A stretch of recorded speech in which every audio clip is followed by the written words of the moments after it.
Shalom, shalom. Selamat pagi buat Indonesia. Selamat hari Natal buat kita semua ya. Bapak Ibu yang terkasih, saya percaya hari ini kami Sema Adonai setelah libur hari Senin dan Selasa, kami kembali supaya kita merenungkan firman Tuhan hari ini ya. Bapak Ibu, hari ini kita dilayani oleh Pendeta Dedi Kurniawan yang namanya adalah bebas melayani. Mari Bapak Ibu kita satukan hati di dalam doa. Saya akan pimpin Bapak Ibu di dalam doa. Mari kita berdoa. Bapak Surgawi, terima kasih ya Bapak untuk pagi waktu Indonesia, sore waktu Amerika, kami berkumpul bersama di Jum Sema Adonai. Pak, kami membutuhkan Engkau melebihi dari segalanya. Renungan saat ini ya Bapa, biarlah kami bisa duduk manis, berdiam diri, mendengarkan kebenaran firman, serta kami mau mengambil langkah jadi pelaku kebenaran firman. Bapa, Engkau mengurapi hamba-Mu, Pendeta Dedi Kurniawan yang akan menyampaikan kebenaran firman. Biarlah firman Tuhan yang akan ditabur nanti Tuhan Engkau juga memberkati. Bahkan setiap hati-hati yang mendengarkan, setiap pribadi demi pribadi, Engkau lawati ya Bapa. Kami percaya renungan pagi hari ini akan memberkati banyak orang Tuhan. Tentunya kami meminta pertolongan Roh Kudus ya Bapa. Kuduskan kami, melayakkan kami, memampukan kami menjadi pelaku kebenaran firman-Mu. Terima kasih ya Bapa.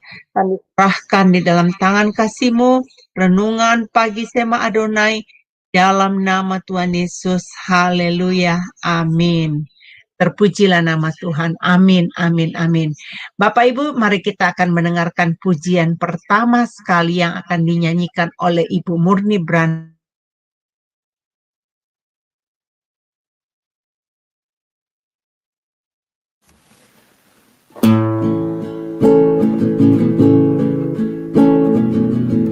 Bapa, ajarlah kami untuk mengerti bahasa cinta-Mu. Ajar kami untuk mengerti bahasa kasih-Mu Tuhan. Karena bahasa kasih-Mu lah yang dapat mempersatukan kami, seluruh umat manusia. Ajarilah kami bahasa cinta-Mu, agar kami dekat padamu ya Tuhanku. Ajarilah kami bahasa cinta-Mu, agar kami dekat padamu.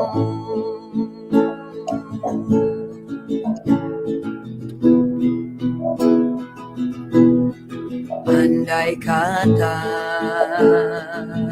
ku lakukan yang luhur mulia, namun tanpa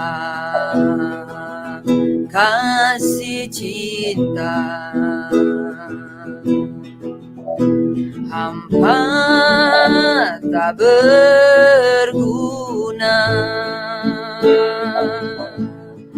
Ajarilah kami bahasa cinta-Mu, agar kami dekat padamu ya Tuhanku.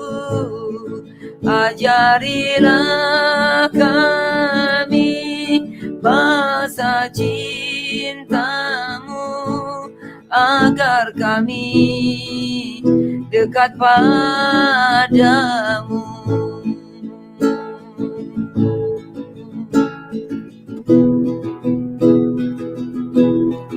Cinta itu lemah lembut, sabar sederhana,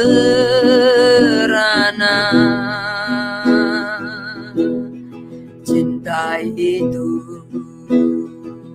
murah hati, rela menderita.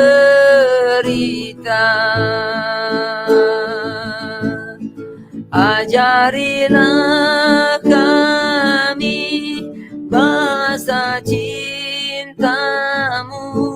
agar kami dekat padamu ya Tuhanku. Ajarilah kami bahasa cintamu, agar kami dekat padamu.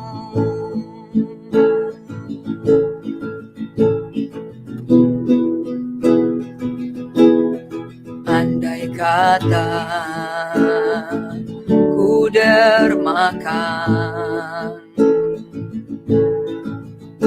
segala milikku, namun akan lebih mulia ku serahkan hidupku. Ajarilah kami bahasa cintamu, agar kami dekat padamu ya Tuhanku. Ajarilah kami bahasa cintamu, ajar kami dekat padamu, agar kami dekat padamu.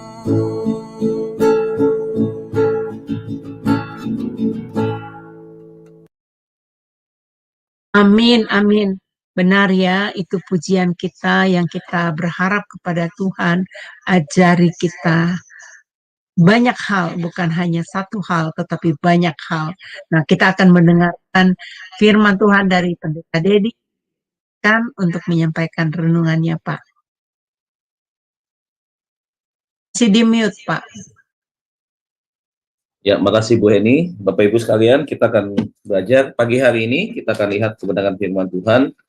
Ya, tema hari ini adalah bebas melayani, Bapak Ibu ya. Jadi kalau kita berbicara tentang bebas melayani, maka kita berbicara tentang bahwa menjadi orang Kristen adalah bagian daripada melayani, saudaraku. Dan ketika kita melayani, maka saudara dan saya memiliki dampak yang baik, bukan hanya bagi diri saudara, tetapi juga bagi banyak orang, saudaraku. Nah, ketika saya menulis tema ini, melayani tanpa hambatan atau bebas melayani, saudaraku, berarti di dalam pelayanan atau kita melayani Tuhan, kadang-kadang bukan berarti perjalanan kita akan begitu mulus ya, tidak ada hambatan, tidak ada tantangan, tidak ada gangguan. Nah, kita akan belajar dan melihat bahwa di dalam kita melayani Tuhan, kita mau fokus ke depan. Kita melihat sesuatu yang ada di depan itu tujuannya buat apa? Karena ada sesuatu yang akan kita raih, ada sesuatu yang akan menjadi fokus utama kita, sehingga saudara kita tidak gagal fokus, sehingga kita tidak kehilangan fokus kita untuk kita mencapai sesuatu ke depan. Di dalam melayani Tuhan juga demikian, saudaraku. Di dalam melayani Tuhan bukan hanya kita berbicara tentang pemahaman kita tentang kebenaran, kemudian bagaimana kita menghidupi kebenaran itu, bukan sekedar itu, saudara. Tetapi kita jangan lupa bahwa ketika kita melayani, apa sih arti yang sesungguhnya begitu? Apa sih yang ingin kita capai dari hidup kita sebagai orang percaya, sebagai anak-anak Tuhan tentunya, sebagai orang-orang pilihan Tuhan? Ada banyak sebutan-sebutan yang kita terima, saudaraku, dari status kita sebagai orang yang percaya kepada Tuhan, begitu ya, saudara. Ada sesuatu yang tidak boleh hilang. Nah, itu apa? Nah, itu yang ke depan yang akan kita capai dari dalam panggilan kita sebagai seorang hamba-hamba Tuhan. sebagai orang yang melayani. Nah, inilah Bapak Ibu yang hari ini akan kita bahas, supaya kita tidak kehilangan arah, kehilangan fokus waktu kita melayani Tuhan. Dan bukan berarti ketika kita melayani Tuhan, oh tanpa halangan, tanpa hambatan. Tentunya tidak seperti itu, saudaraku. Nah, kita lihat ya, 1 Korintus pasal yang ke-7, 1 Korintus pasal yang ke-7, 1 Korintus pasal yang ke-7, ayat yang ke-35.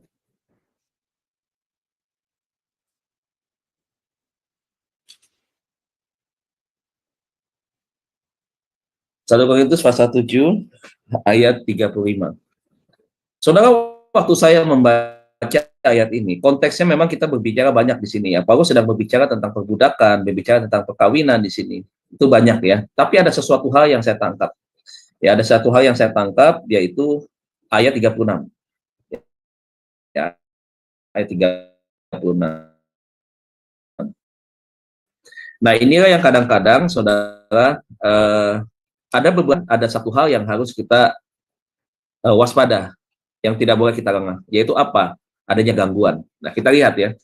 Tetapi jika seorang menyangka bahwa ia tidak berlaku wajar terhadap gadisnya, jika gadisnya itu telah bertambah tua dan 35 ya Bu ya. 35, maaf, bukan 36, 35. 35. Ya, semuanya ini kukatakan kepadamu untuk kepentingan kamu sendiri, bukan untuk menghalang-halangi kamu dalam kebebasan kamu. Tetapi sebaliknya supaya kamu melakukan apa yang benar. Nih, Paulus sudah mengajarkan kepada kita untuk kita tertib, untuk kita fokus, bukan untuk mencampuri ya pelayanan kita, bukan berarti untuk terlalu banyak mengatur begitu, bukan. Tetapi Paulus sedang ingatkan supaya ini ya, melakukan apa yang benar dan baik, dan dikatakan melayani Tuhan tanpa gangguan. Melayani Tuhan tanpa gangguan. Nah, kalau kita melayani Tuhan tanpa gangguan, berarti kita ingin melayani Tuhan itu secara bebas. Tidak ada ikatan-ikatan, tidak ada pergumulan-pergumulan yang menyebabkan, saudara, fokus kita menjadi menyimpang begitu. Jadi kita gagal fokus.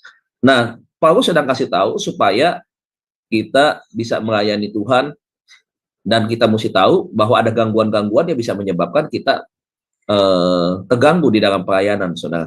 Nah, ini yang harus kita menjadi satu pemahaman yang harus kita ingat, yang harus kita pegang, bahwa kalau kita melayani Tuhan adanya gangguan, ya tentunya sangat-sangat tidak akan bisa maksimal. Contoh, saudara dan saya, kita pernah menjadi seorang pelajar, kita pernah sekolah. Kalau guru bilang 2 hari lagi atau minggu depan kita akan ujian, atau sudah ada jadwal ujiannya, maka apa yang kita lakukan? Setiap hari kita belajar. Apa yang kita pelajari? Ya tentunya masing-masing bidang pelajaran yang akan diuji apa saja begitu. Dalam 1 minggu kan tidak satu mata pelajaran begitu. Kan berbeda banyak. Nah, tentunya kita butuh persiapan. Tentunya kita tidak mau ada gangguan-gangguan. Gangguan apa gitu? Gangguan ya misalkan dari teman-teman begitu ya, untuk yang ngajak jalan, kemudian gangguan juga di rumah gitu, adik yang suka mengganggu waktu kita belajar gitu. Sehingga apa yang sering kali terjadi, banyak orang ketika dia mau ujian, dia mengambil waktu begitu banyak untuk apa? Untuk dia belajar. Ada kunci pintu begitu ya. Ada yang betul-betul fokus begitu. Apa saja kegiatannya mau di dalam kamar begitu. Kenapa bisa seperti itu? Karena ada sesuatu yang ingin dicapai. Karena ada satu tujuan begitu. Nah, saya mengingatkan kita semua, termasuk diri saya sendiri, bahwa kalau kita melayani Tuhan itu, motivasinya tentu adalah apa yang Tuhan mau dalam diri kita. Bahwa melayani Tuhan itu bukan sekedar kita merasa bahwa kita ini, wah, orang yang punya kesibukan, orang yang punya jadwalnya padat, orang yang betul-betul dibutuhkan oleh orang lain di dalam dunia pelayanan. Bukan itu tujuannya. Tujuannya apa? Nanti kita akan lihat tujuannya ya. Bahwa kita diberikan kepercayaan oleh Tuhan masing-masing untuk melayani, karena ada sesuatu yang akan Tuhan berikan. Selain itu adalah bagian daripada pengabdian kita, panggilan kita, untuk kita memberi yang terbaik dari masing-masing hidup kita. Jadi ketika kita melayani Tuhan itu bukan karena Tuhan melihat kita punya kelebihan, ya asetnya lebih, kemudian kepintarannya, titelnya banyak, bukan itu. Yang Tuhan lihat itu adalah hati kita untuk melayani. Nah, Tuhan mau, ya Rasul Paulus juga berkata supaya pelayanan kita tidak bisa tidak terjadi gangguan nih, gitu. pelayanan kita tidak terganggu dengan hal-hal yang bisa membuat kadang-kadang akhirnya kita menyerah di dalam melayani Tuhan. Kita bukan cuma menyerah, kita kecewa di dalam melayani Tuhan. Banyak ya resiko-resiko yang dihadapi anak-anak Tuhan ketika di dalam pelayanan. Nggak usah aneh lihat hari-hari ini, pendeta yang berhenti jadi pendeta, ya, kemudian beralih menjadi pengusaha, dagang begitu ya, kemudian sudah tidak melayani lagi, ya hanya jadi jemaat biasa. Ada juga orang-orang yang pelayanan yang bukan hanya sekedar pendeta begitu, tetapi yang di bidang-bidang lain juga sama, saudaraku. Akhirnya tidak melayani lagi. Kenapa? Karena berbagai macam faktor. Ada gangguan-gangguan, ya gangguan-gangguan di dalam pernikahan yang tidak seiman begitu kan. Ada lagi keterikatan dengan berbagai macam keinginan-keinginan yang duniawi. Ada banyak tantangan. Ini kan berbicara tentang gangguan, begitu. Kadang-kadang juga ada orang pelayan Tuhan tidak seiman dengan keluarganya bisa menjadi gangguan dalam dirinya. Banyak. Nah, Paulus ingatkan supaya kita tidak gagal fokus, supaya kita jangan lupa bahwa kita punya satu tujuan ke depan, begitu. Nah, tujuannya apa, saudaraku, ketika kita melayani? Tentunya bahwa kita melayani Tuhan itu adalah saudara dan saya ini berbicara tentang panggilan, kepercayaan yang Tuhan berikan. Ya, ketika Tuhan panggil, Tuhan berikan kepercayaan, maka kita mengerjakan segala sesuatu. Panggilan dan kepercayaan itu bukan dengan cuma sesuatu yang baik, tetapi dengan sungguh-sungguh, dengan tekad semangat yang kuat. Nah, saudara, kita lihat sebagai sebuah contoh ya. Saya potong beberapa ayat-ayat karena waktunya. Tapi saya lihat sebuah contoh saja, mengajak Bapak Ibu lihat di dalam Kisah Rasul 16 ayat 16 sampai dengan 18 ya. Kisah Rasul 16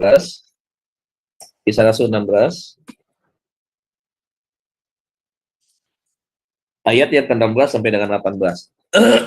Kisah Rasul 16 ayat yang ke-16 sampai 18. Demikian firman Tuhan ya. Pada suatu kali ketika kami pergi ke tempat sembahyang itu, kami bertemu dengan seorang hamba perempuan yang mempunyai roh tenung.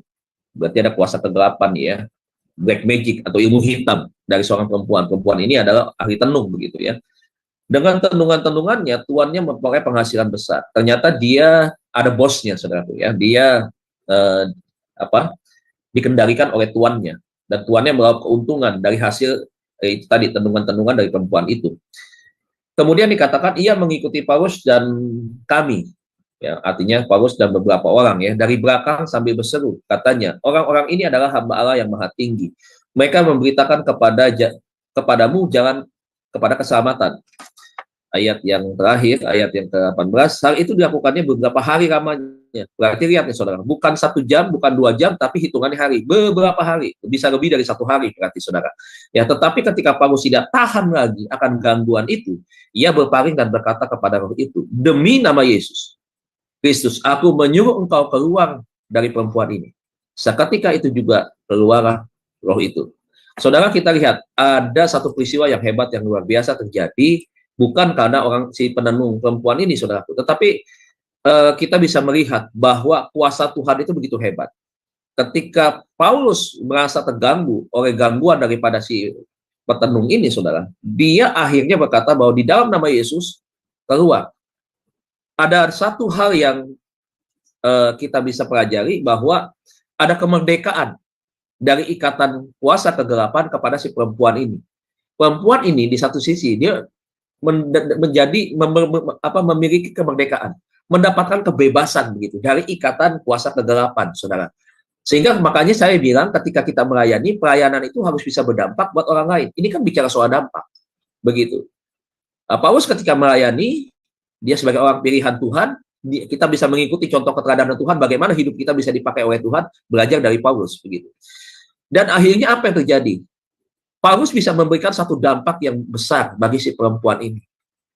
Dan seketika itu, dalam nama Yesus, atau demi nama Yesus Kristus, keluar itu, saudara. Ya, begitu kuasanya sekali nama Yesus. Tapi saya tidak mau bahas tentang hal ini, karena akan keluar daripada konteks. Yang ingin saya sampaikan kepada Bapak Ibu, ya, dari 3 ayat ini yang adalah yang berikut yang ingin saya sampaikan adalah, satu adalah saudara, ayat 17 dikatakan bahwa ia mengikuti Paulus dan kami dari belakang sambil berseru, katanya orang-orang ini adalah hamba Allah yang maha tinggi. Saudara lihat ya, ada satu pengakuan dari kuasa kegelapan ya, yang mengatakan bahwa yang memberikan sebuah kesaksian, ya, iya di sini kan berarti siapa? Perempuan itu, ya, mengikuti Paulus dan kami dari belakang sambil berseru. Orang ini adalah hamba Allah yang maha tinggi. Ada kesaksian dari mulutnya yang mengatakan bahwa orang ini adalah orang benar. Orang ini adalah abdi Allah. Orang ini adalah hamba Allah.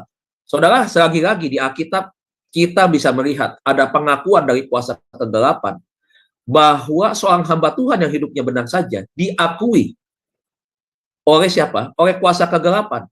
Kalau kita lihat peristiwa di Gerasa, ya, kuasa kegelapan yang mengikat orang tersebut menjadi orang yang pada waktu itu ada yang menafsirkan sebagai ODGJ, ada orang yang mengatakan orang yang punya ilmu tinggi dan seterusnya.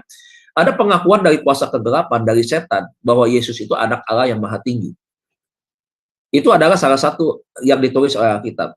Yang kedua adalah pengakuan dari orang ahli tenung ini, si perempuan petenung ini, yang memberikan kesaksian tentang Paulus. Saudara, kita bisa melihat ya, saudara, kuasa kegelapan itu mengakui kehebatan Tuhan Yesus dan juga orang-orang pilihannya. Nah, saudara, kenapa Paulus ya bisa mendapatkan sebuah pengakuan daripada ahli tenung ini? Karena hidupnya, saudara, kita bisa melihat bagaimana hatinya Paulus di dalam melayani, bagaimana semangatnya, bagaimana panggilannya begitu kuat, bahwa dia melayani itu bukan hanya kepada satu tempat, satu desa saja sudah cukup, tidak. Dia terpanggil untuk melayani lebih jauh lagi, lebih jauh, dan lebih jauh, lebih jauh. Nah, ini adalah bagian daripada pelayanan. Tapi saudara lihat di ayat 18 dikatakan, Paulus lahirnya terganggu, sangat terganggu. Walaupun di satu sisi, saudaraku, ada satu pengakuan, kesaksian dari si petenung ini tentang hasil Paulus, tetapi Paulus merasa bahwa ini adalah sebuah gangguan. Saudara, kita kembali lagi ya kepada hal ini. Paulus saja levelnya, Bapak Ibu, ketika di dalam sebuah pelayanan, ini sebagai salah satu contoh saja, Bapak Ibu. Karena kita bukan kuliah, bukan membahas tentang hal ini dari sisi-sisi yang lain, dari kisah-kisah yang lain, tidak. Tetapi ini adalah bagian daripada perenungan. Perenungan kita pagi hari ini, bahwa di dalam dunia pelayanan bukan berarti tanpa gangguan. Saudara, jangan merasa nyaman ketika pelayanan, oh enak nih, tenang nih, nggak ada gangguan, nggak ada pencobaan. Jangan berpikir seperti itu. Kita bebas melayani dalam pengertian bahwa apa? Kita pun harus bisa berjaga-jaga. Kita pun harus fokus, betul-betul fokus. Jangan sampai konsentrasi kita itu terganggu.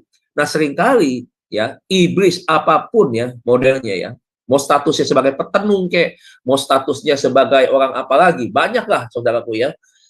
Seringkali bisa membuat orang akhirnya, orang-orang pilihan Tuhan terjatuh. Contoh kita bisa melihat Yudas. Bisa terjatuh. Karena apa, saudara? Karena dia tidak fokus di dalam melayani. Dia kehilangan fokus. Begitu. Dia nggak ngerti tentang arti sebuah panggilan.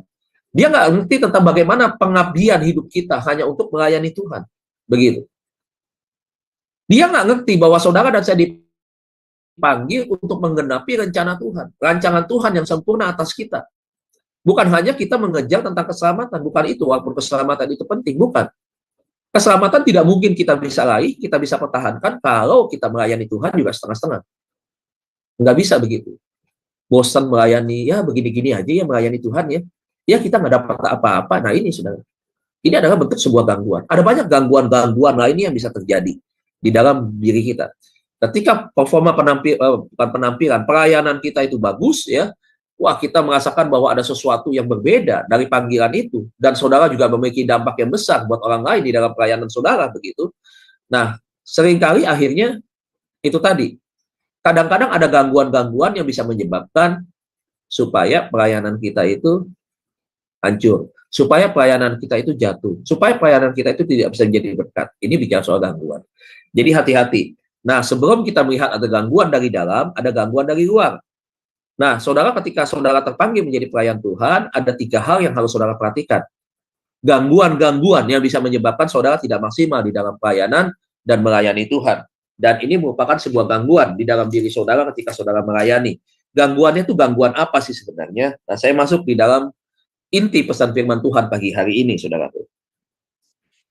Inti pesan firman Tuhan atau renungan kita pagi hari ini adalah apa saja gangguan yang menyebabkan orang percaya menjadi tidak maksimal dalam melayani Tuhan dan tidak bisa berdampak hidupnya. Yang pertama, saudaraku, gangguan kepahitan dan kekecewaan. Ini yang pertama, gangguan kepahitan dan kekecewaan. Saudara, kita bisa lihat Efesus 4 ayat 31 sampai dengan 32. Saudara bisa lihat Efesus pasal yang keempat, ayat 31 sampai dengan 32. Jadi yang pertama, gangguan apa saja yang menyebabkan kita terganggu di dalam melayani Tuhan. Yang pertama adalah gangguan kepahitan dan kecewaan. Saudara lihat, introspeksi bagi kita semua, termasuk saya hari-hari ini, karena firman Tuhan ini berlaku untuk semua, baik yang menyampaikan maupun yang mendengar, baik itu hamba Tuhan maupun jemaat, ya, orang yang dipanggil melayani Tuhan, atau setiap orang yang mengaku dirinya adalah pengikut Kristus. Dikatakan firman Tuhan demikian, segala kepahitan itu apa aja sih sebenarnya? Kepahitan itu tidak hanya berbicara tentang luka batin. Kepahitan itu berbicara tentang sinis, skeptis, dendam. Itu kepahitan di dalamnya. Begitu. Apalagi kegeraman, kemarahan yang memuncak, kebencian yang sangat-sangat besar kepada seseorang, saudara. Ya, kemudian kemarahan, waduh, emosi yang tidak bisa dikendalikan. Ya, mudah sekali untuk mencaci maki orang, saudara. Kemudian pertikaian, ribut, ya, selisih pendapat terus, ya. Kemudian sampai kepada menjurus kepada fitnah, menjurus kepada menjelekkan kepribadian orang, saudaraku. Nah ini nih, ya, dikatakan hendaklah dibuang di antara kamu, di antara kita semua yang hadir, bahkan di antara semua orang yang menyaksikan renungan ini, bahkan yang nanti akan menyaksikan juga, ya, kalau nanti ini direkamkan, nanti ada siaran tundanya, dan yang menonton siaran tunda ini, supaya hati-hati dengan yang pertama ini, saudara. Supaya dibuang di antara kamu, bukan disimpan. Dan demikian pula segala kejahatan. Kejahatan itu bukan berbicara tentang sebuah tindakan. Ada dampak, ada hasilnya. Bukan. Kejahatan itu juga berbicara tentang apa yang ada dalam pikiran kita. Apa yang ada di pikiran kita itu juga berbicara tentang kejahatan. Sesuatu yang menyimpang dari kebenaran itu adalah kejahatan. Begitu. Pikiran kotor ada di dalamnya. Pikiran yang merugikan orang lain itu ada di dalamnya. Nah, jadi ingat nih Bapak Ibu ya, ayat 31 ini merupakan sebuah gangguan dalam diri seseorang untuk bisa maksimal ada dalam melayani Tuhan. Nah, gangguan-gangguan inilah yang harus kita buang. Jangan disimpan. Tetapi hendaklah kamu ramah seorang terhadap yang lain. Ini adalah kebalikannya nih. Tetapi hendaklah kamu ramah seorang terhadap yang lain. Penuh kasih mesra dan saling mengampuni. Penuh kasih mesra ini bukan berarti ya sesuatu yang negatif, bukan. Tetapi kasih mesra itu betul-betul kasih yang betul-betul meluap dalam bentuk sebuah tindakan yang baik. Dalam segala aspek hal-hal yang baik. Itu sesuatu yang mesra. Yang begitu dekat. Menjadikan semua orang itu seperti saudara. Itu mesra hubungannya. Dekat. Begitu. Dan saling mengampuni. Sebagaimana Allah di dalam Kristus telah mengampuni kamu. Ya, jadi kita terima pengampunan daripada Tuhan, saudara dan saya pun harus melepaskan pengampunan kepada orang yang lain. Begitu. Nah, ini adalah gangguan yang seringkali kenapa pelayanan anak-anak Tuhan, sekolah teologi dan gelarnya begitu banyak, enggak maju-maju, mentok terus pelayanannya di situ.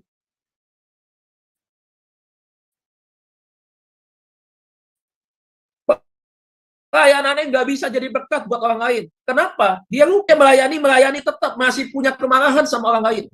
Alkitab juga mengatakan bahwa kemarahan itu, Bapak Ibu, bahkan suami dan istri pun harus melepaskan pengampunan. Padahal setiap hari mungkin dilukai, setiap hari mungkin dicaci maki, setiap hari mungkin direcehkan begitu, salah satu begitu.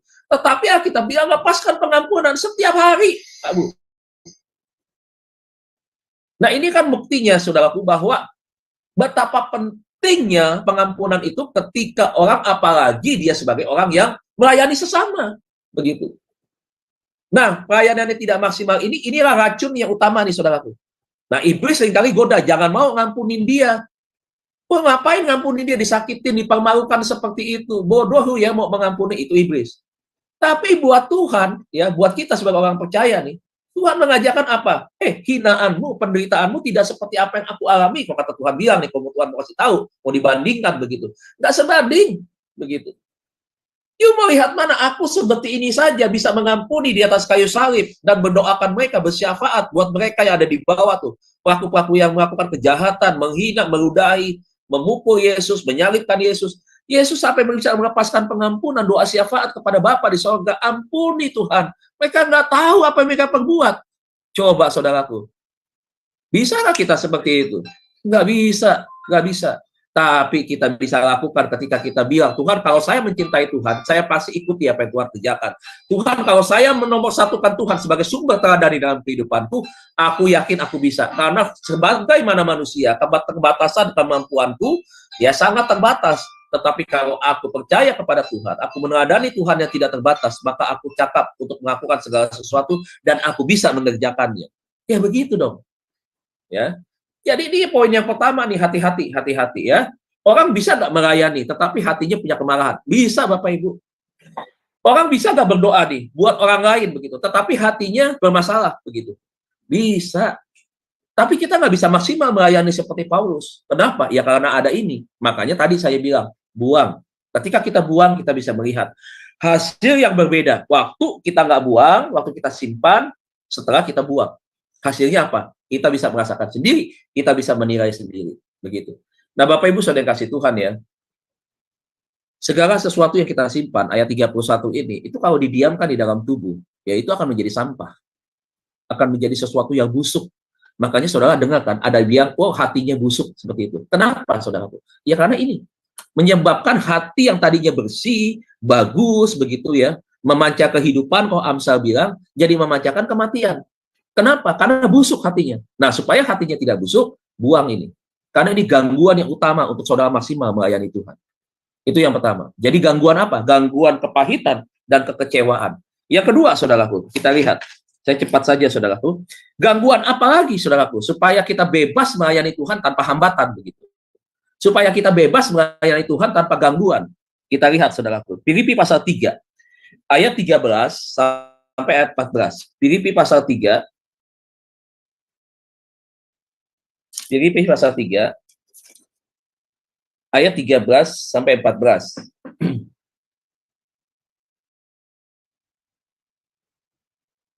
Ini poin yang kedua ya Bapak Ibu ya. Poin pertama tadi gangguan ya, kepahitan dan kekecewaan. Yang kedua adalah ini. Saudara-saudara, aku sendiri tidak menganggap bahwa aku telah menangkapnya. Ya, sesuatu yang dia kejar, sesuatu yang dia tangkap nih.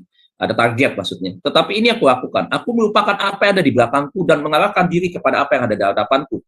Dan berlari-lari kepada tujuan untuk memperoleh hadiah, yaitu apa? Panggilan surgawi dari dalam Yesus Yesus. Ini yang saya maksud, saudara. Saudara dan saya, panggilan itu, ya, ada satu target kita. Targetnya apa? Ayat 14. Panggilan surgawi. Saudara dan saya ini dipanggil dari surga nih Bapak Ibu. Betapa kerennya nih kita nih. Orang pilihan Tuhan, panggilannya itu datang dari surga. Bukan dari DPR, gedung pemerintahan, bukan daripada pejabat-pejabat, bukan itu. Saudara dan saya dipanggil dari mana? Dari surga panggilannya. Dari Allah dalam Kristus Yesus. Keren banget. Wah, keren banget saudara. Kalau kita makna ini, wah kita tulis ayat ini jadi ayat emas kita. Wah, ini keren banget. Berlari-lari ini kita nih. Bukannya diam. Bukannya kita stuck. Bukan. Tapi Tuhan mau kita aktif. Ini kalimat aktif nih. Kita apa? Kita berlari. Bukan jalan, kata Tuhan. Berlari itu menunjukkan apa? Menunjukkan kita mengejar sesuatu. Ada target yang kita lihat. Orang lari, lihatnya ke belakang apa ke depan? Ke depan. Ke belakang jatuh dia, saudaraku. Dia nggak akan sampai. Dia larinya bisa miring tuh. Bisa menyimpang artinya. Tapi kalau dia lihat ke depan larinya, saudara, dia tahu lari maraton begitu jauh. Dia perlu daya tahan yang kuat. Perlu apa? Perlu latihan setiap hari. Dia perlu tahu strateginya seperti apa. Berapa kilometer dia harus sprint. Berapa kilometer dia harus memperlambat, mengurangi jaraknya. Standarnya harus berapa? 10 kilometer dengan kecepatan berapa puluh kilometer per jam yang harus dia pertahankan itu. Dan kalau menjelang finish, berapa speed yang harus dia naikin. Itu berbicara tentang sebuah strategi dan itu perlu latihan, saudara. Makanya tuh Rasul Paulus bilang, aku bukan petinju sembarangan yang memukul begitu. Bukan memukul sesuatu yang kosong. Bodoh ini dia bilang. Tetapi adalah sesuatu ya, yang apa? Dia memukul melihat ada satu strategi, bukan sembarangan memukulnya. Ini kan berbicara tentang sesuatu yang dilatih, sesuatu yang ada taktik dan strateginya, saudara. Di dalam latihan begitu. Kalau saudara mau lari, mengejar satu panggilan daripada Tuhan, karena ada apa di sana? Ada mahkota yang disiapkan bagi saudara dan saya, supaya apa? Saudara tampil ke depan menjadi seorang pemenang, tentunya saudara harus latihan. Saudara harus fokus ke depan. Nah, ini adalah latihan di dalam kita melayani Tuhan, saudara. Nah, saudara lihat kembali ayat ke-13, ya. Merupakan apa yang ada di belakangku. Mengarahkan diri kepada sesuatu yang di hadapanku. Ingat, fokus kita sekarang setelah kita dipanggil, dipilih Tuhan, ya. Panggilan kita itu adalah sesuatu yang ada di depan, melihatnya ke depan, udah bukan lihat lagi yang ke belakang. Apa sih yang ada di belakang? Ya masa lalu kita. Jadi poin yang kedua adalah gangguan kegagalan di masa lalu. Ini gangguan kita untuk kita akhirnya seringkali gagal di dalam melayani. Karena ada kegagalan di masa lalu itu, itulah yang bisa menjadi gangguan. Jadi gangguan kegagalan masa lalu seringkali Bapak Ibu itu menjadi alat yang menuduh kita. Ya, lu kan lu sekarang ya mau melayani. Kan dulunya kan lu nipu tuh. Kan lu dulunya kan perempuan gak bener. Kan lu kan perebut laki orang ya. Lu kan dulu sekarang layan gini kan lu dulu playboy. Kan lu suka main perempuan dulunya. Seringkali begitu, saudaraku. Kegagalan masa lalu karena kita membanding-bandingkan kehidupan kita di masa lalu. Seakan-akan kita nggak layak. Ingat ya Bapak Ibu ya, ketika dulu kehidupan kita, Alkitab bilang, seorang pun tidak ada yang benar di atas muka bumi ini. Termasuk saya, Bapak Ibu. Saya akui, saya bukan orang yang benar. Tetapi orang yang tidak benar ini dipilih Tuhan untuk dibenarkan. Setelah dibenarkan apa? Dipercayakan Tuhan. Dipercayakan apa? Untuk melayani. Waktu kita dipercayakan Tuhan untuk melayani, fokus kita adalah bagaimana kita mengerjakan apa yang Tuhan sudah percayakan bagi kita. Itu yang harus kita kejar. Itu yang harus kita pertahankan. Itu yang harus kita buktikan kepada Tuhan, begitu. Jadi jangan lihat di masa lalu. Begitu. Ya, saya kan dulu kan anak yang terlantar, broken home nih, nggak punya bapak nih, dihina-hina orang mulu, nih, hidup miskin, dan seterusnya. Saya tidak akan bisa maksimal melayani Tuhan. Jangan jadikan ini sebagai alat untuk menuduh diri Anda tidak kembali kepada kehidupan yang lama. Jangan, saudara. Saudara harus bisa melihat diri saudara yang sekarang, bukan yang dulu. Saudara lihat ya, sebagai salah satu contoh saya sebutkan. Contoh-contoh di Alkitab, mereka ada punya masa lalu yang tidak baik, tapi bisa Tuhan pakai setelah dia menjadi satu pribadi yang baru. Saudara dan saya ini ciptaan yang baru, bukan ciptaan yang lama, bukan manusia lama. Saudara dan saya adalah manusia yang baru. Dan sekarang saudara manusia baru adalah manusia yang sudah ada di dalam kebenaran Tuhan. Bukan yang ada di dalam kehidupan dunia, bukan ada di dalam tata cara dan kemudian kehidupan-kehidupan yang menyimpang atau kehidupan yang jahat, tetapi kita hidup di dalam hidup yang benar di mata Tuhan. Saudara lihat contoh, Musa latar belakangnya apa dulu? Dia pernah membunuh orang, saudaraku. Dia pernah membunuh. Tapi saudara lihat, apakah itu menjadi sebuah beban dia untuk dia menggenapi rencana Tuhan di dalam hidupnya? Ketika dia bertanggung jawab, yes Tuhan, aku mau sebagai orang pilihan Tuhan mengerjakan apa yang harus aku kerjakan, walaupun di dalam melayani pekerjaan Tuhan dan panggilan Tuhan tidak mudah, seperti Musa lihat. Tidak mudah, makanya selalu saya bilang, jangan merasa nyaman. Kalau saudara sudah melayani Tuhan, saudara merasa nyaman, hati-hati. Justru saudara harus berusaha untuk berjaga-jaga dan mengerti bahwa melayani Tuhan itu bukan bicara soal kenyamanan, tapi bicara soal perjuangan. Nah saudara lihat ya, yang pertama itu adalah Musa. Musa adalah seorang pembunuh. Siapa lagi? Yakub, seorang penipu, ya. Kemudian Petrus menyangkal Tuhan Yesus 3 kali, Bapak Ibu. Untung dia bertobat. Kalau dia nggak bertobat, sama nasibnya sama Yudas. Dia bertobat, Bapak Ibu. Sampai Tuhan apa? Sampai Tuhan katakan iya. Sampai Tuhan percayakan dia. Memang Tuhan sudah memilih dia untuk menjadi seorang pemimpin gereja kelak. Di atas batu karang ini, aku akan mendirikan jemaatku. Dia bilang seperti itu kan, kata Tuhan. Yang keempat, Paulus. Kita lihat di tokoh yang terakhir yang kita bahas daripada kitab-kitab yang dia tulis. Apa yang dia katakan? Apa yang kita tulis tentang dia sebelumnya? Oh, dia seorang orang Kristen yang mengejar-ngejar orang Kristen. Itu Paulus. Nah. Tapi apakah ketika dia menjadi satu manusia yang baru, apakah dia meratapi dan dia hidup di masa lalunya itu sehingga dia tidak maksimal?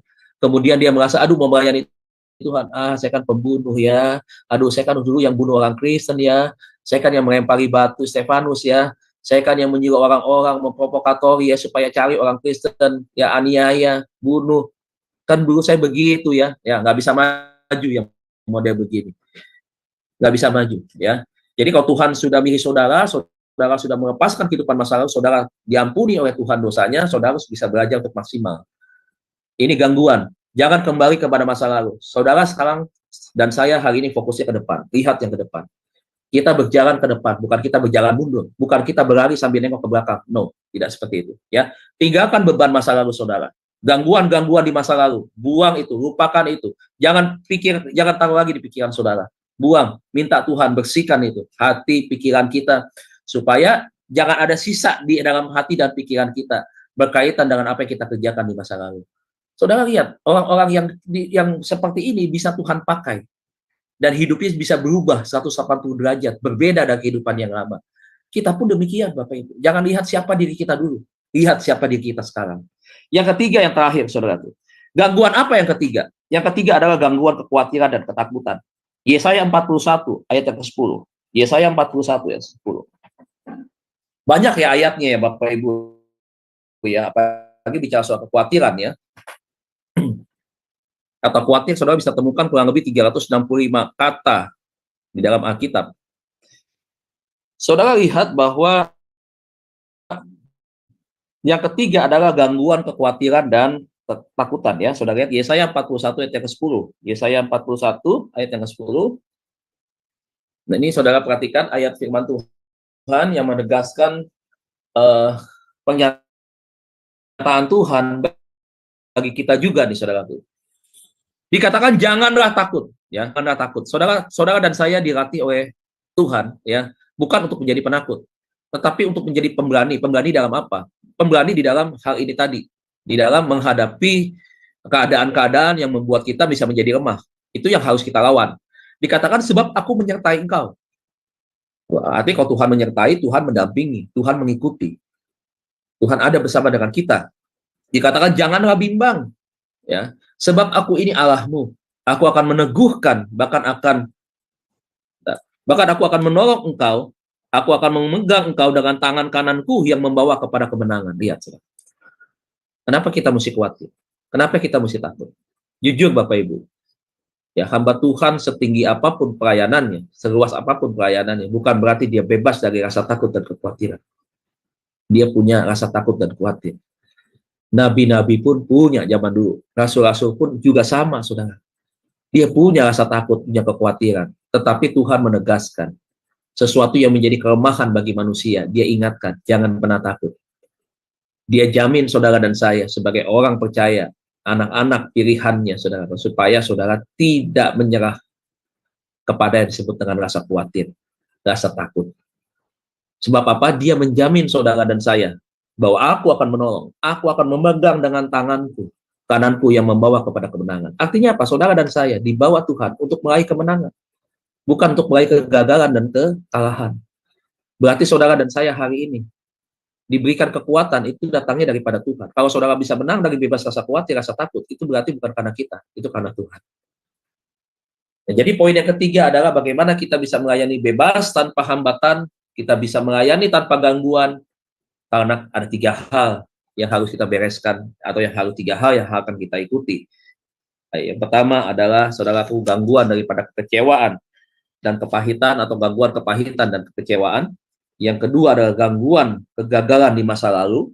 Yang ketiga adalah gangguan kekhawatiran dan ketakutan. 3 ini Bapak Ibu harus kita bebas dari 3 hal ini. Kalau ini kita tidak bebaskan, kalau ini masih ada di dalam diri kita, maaf Bapak Ibu, ini bukan sebuah penghakiman, bukan sebuah tuduhan, tetapi ini adalah sebagai sebuah peringatan bahwa pelayanan kita tidak pernah akan maksimal. Kiranya ini menjadi pesan firman Tuhan Bapak Ibu. Kita mau belajar bersama-sama supaya pelayanan Bapak Ibu Saudara dan saya bisa semakin hari semakin maksimal, dan kita bisa melewati tanpa gangguan. Dan pada akhirnya tadi Tuhan membawa kita kepada satu kemenangan. Dan pada akhirnya saudara dan saya bisa lebih daripada pemenang. Tuhan Yesus berkati kita semua. Amin untuk firman Tuhan. Saya kembalikan kepada moderator. Amin. Amin. Terima kasih Pak Dedi, pesan Tuhan yang membawa kita untuk maju di dalam kita melayani ya. Kita harus bebas dari gangguan-gangguan yang ada. Jangan simpan kepahitan, kekecewaan, ketakutan, kekhawatiran, dan juga jangan lalu itu menghambat kita di dalam kita melayani Tuhan. Bapak Ibu yang terkasih, mari kita mendengarkan pujian yang kedua yang akan dinyanyikan oleh Ibu Murni. Adakah tempat bagi Yesus? Dipersilakan.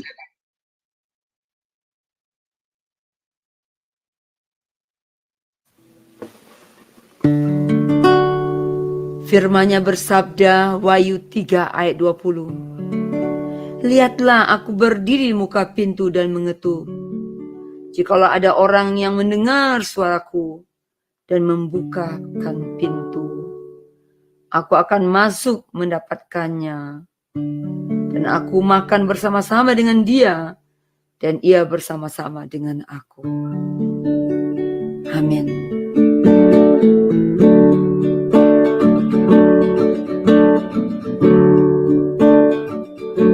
Terima kasih Tuhan,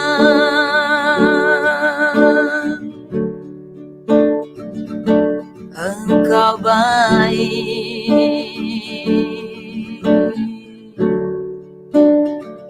Engkau baik Bapa.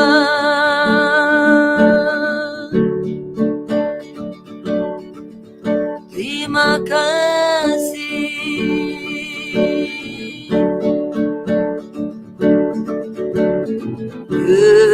Dengarlah bunyi ketukan pada pintu hatimu. Yesus ingin kau bukakan, maukah sambut Tuhanmu?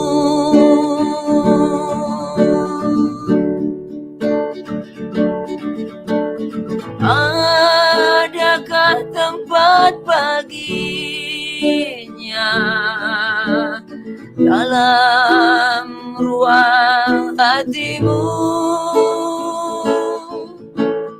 Ia datang menghapuskan segala dosa-dosamu.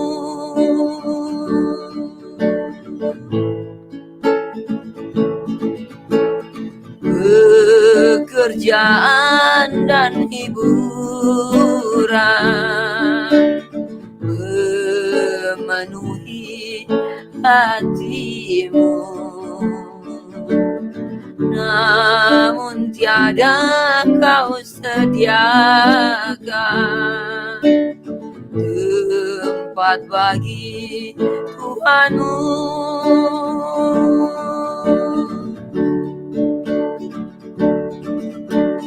Adakah tempat baginya dalam ruang hatimu? Ia datang menghapuskan segala dosa-dosamu.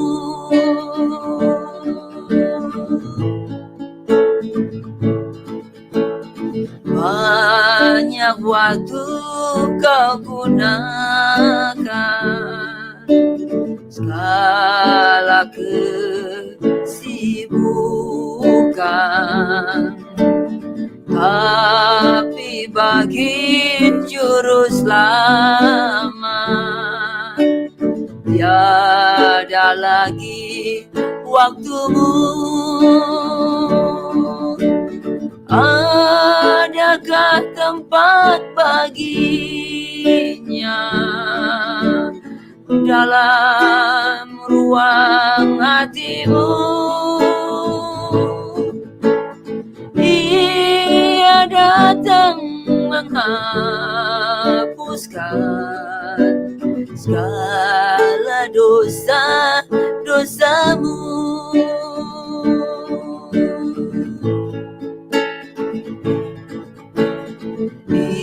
Inilah saat bagimu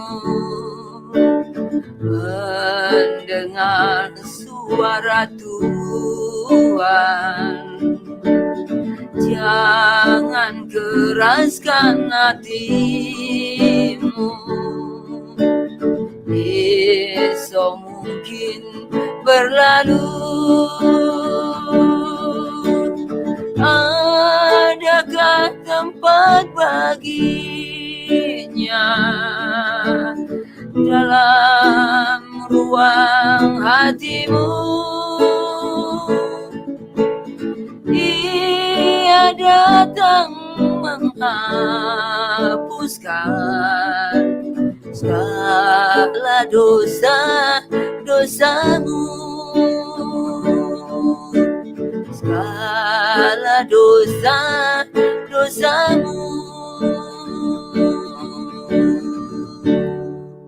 Amin. Amin. Pujian yang sangat memberkati kita ya. Liriknya itu sangat memberkati ya kalau kita simak bait demi bait. Bapak Ibu yang terkasih, saya mau mengumumkan besok kita akan dilayani oleh Pendeta James Sendri yang akan membawa tema ketika sesuatu terjadi. Kita akan berkumpul kembali untuk minggu ini, hari Kamis besok, Jumat dan Sabtu sepanjang minggu ini kita masih bertemu, tetapi untuk minggu depan tanggal 1 dan tanggal 2 pagi akan diliburkan kembali karena Ibu yang terkasih. Nah, Bapak Ibu, sebelum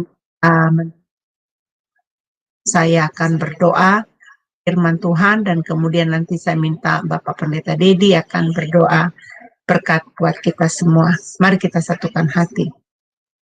Bapak Surgawi, terima kasih ya Bapak untuk firman Tuhan yang telah Tuhan ajarkan kepada kami. Bapak, kami mau fokus, kami mau melayani Engkau tanpa ada hambatan, tanpa ada gangguan ya Bapak. Bapak angkat semua kepahitan, kekhawatiran, kekecewaan, bahkan apa yang menjadi bayang-bayang masa lalu itu Bapak. Bapak itu tidak menghantui perjalanan kami dalam melayani Tuhan. Bapak Surgawi, kami percaya kemenangan demi kemenangan Engkau berikan kepada kami bebas untuk melayani Engkau tanpa ada tuduhan sama sekali. Kami harus berdamai terhadap diri kami sendiri, sehingga kami boleh maju di dalam pelayanan kami ya Bapak. Terima kasih untuk firman Tuhan yang Bapak berikan kepada kami. Hamba-Mu di Kurniawan lebih lagi ya Bapak.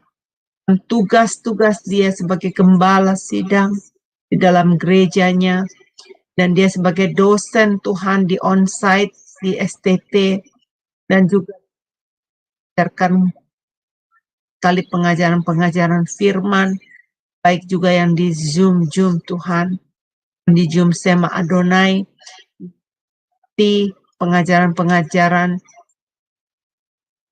Bapak berkati dia, berkati anak-anaknya, berkati pekerjaannya, apapun yang dikerjakan ya Bapak, biarlah Engkau terus memberkati. Berikan hikmat Tuhan, tambahkan hikmat.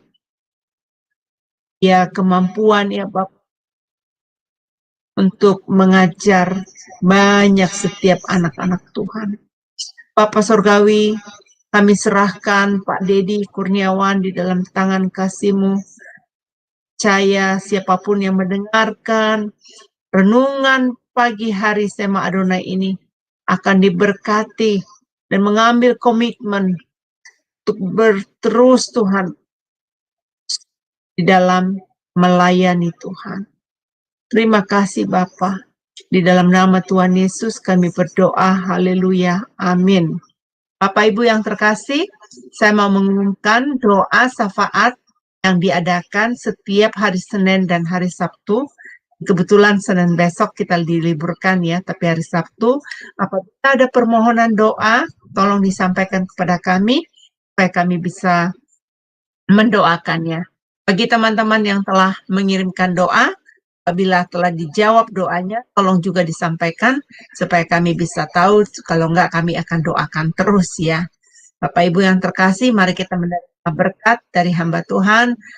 Pak Dedi, dipersilakan. Ya, Bapak Ibu, kita akan mengakhiri ibadah pagi kita hari ini. Mari kita tundukkan kepala sekali lagi, kita berdoa.